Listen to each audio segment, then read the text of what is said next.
Girls should be aware, promiscuity is not attractive to young men or even old men. They've been taught by feminism that men and women can behave in the same way, and I'm sorry, but it ain't true.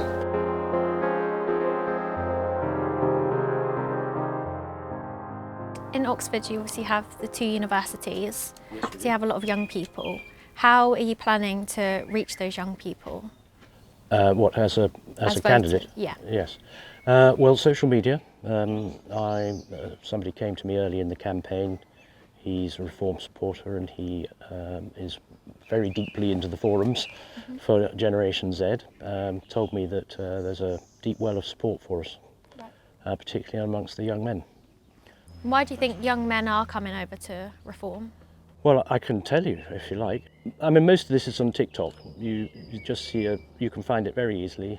There's a lot of it there. I don't actually have TikTok myself. I have objections to Chinese Communist Party putting software on my machines. They feel they've been very heavily indoctrinated over their lifetimes.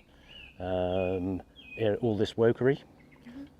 They don't buy it, and they feel that mass immigration is reducing their life chances. If you're competing against the sort of 500,000 that are each school year, that's one thing. But if you've suddenly got, another 685,000 as it was last year, men of roughly the same age, maybe a bit older, then it's more than twice as difficult to get a job, isn't it? They're tired of being told that everything British is evil. Why, if Britain is so evil, do all these people want to come here? Why is British second rate? Why is everything we do not as good as the people who are coming here in large numbers, bringing their own values, and who don't wish to assimilate? We spoke about the young men coming over to Reform. Why do you think so many more young men are attracted to the party rather than young women? I think their support is more overt. I have had a number of young Gen Z women speak to me. I don't know the kind of numbers that we're dealing with though, so I wouldn't make any claims. You mentioned TikTok, so Nigel Farage now has over 700,000 followers on TikTok, which has grown Reform quite a bit.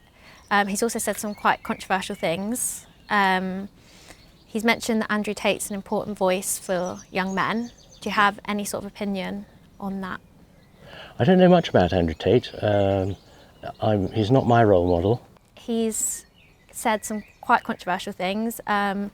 He said that men should be allowed multiple wives, women that are not virgins are used goods. Well, I'm a Christian, so I don't believe in more than one wife. I think, girls should be aware, promiscuity is not attractive to young men or even old men. And they've been taught by feminism that men and women can behave in the same way, and I'm sorry, but it ain't true. And yesterday, the BBC revealed that 8 Reform candidates have deleted some offensive remarks from Twitter. One of them mentioned that modern feminism belongs in the sewer of self-hate.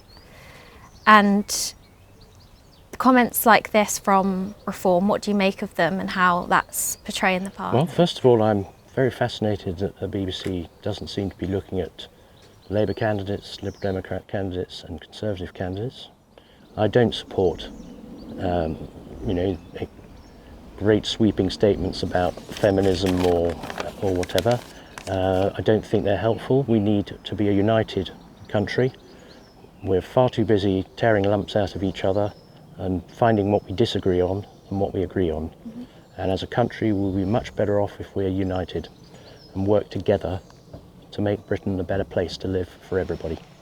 And you touched a little bit on how coronavirus was dealt with. One of the Reform candidates has compared the COVID rules to the Holocaust. What do you make Really? of... Yeah, Jack Fraser. He said what? He compared COVID rules to the Holocaust. Well, I don't know as much about the Holocaust as he does, perhaps, but let me put it this way.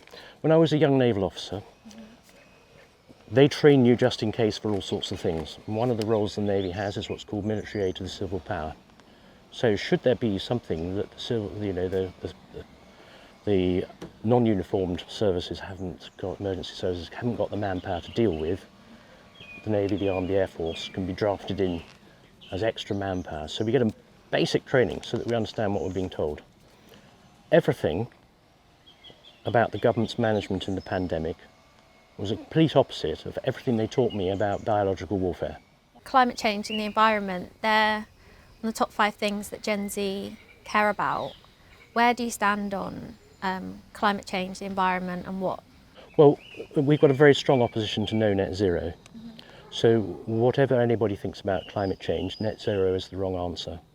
Shutting down our economy is going to be a disaster. I don't want to go to the well twice a day with 2 buckets and fill up, and carry it back to my house. My mother's 91, she's had stroke and things. She won't be able to do that unless we make some modifications to her scooter. But even then, it's not realistic. We won't have running water and things. Our society needs electricity, it needs energy. That's why we're not living in 1700 or something.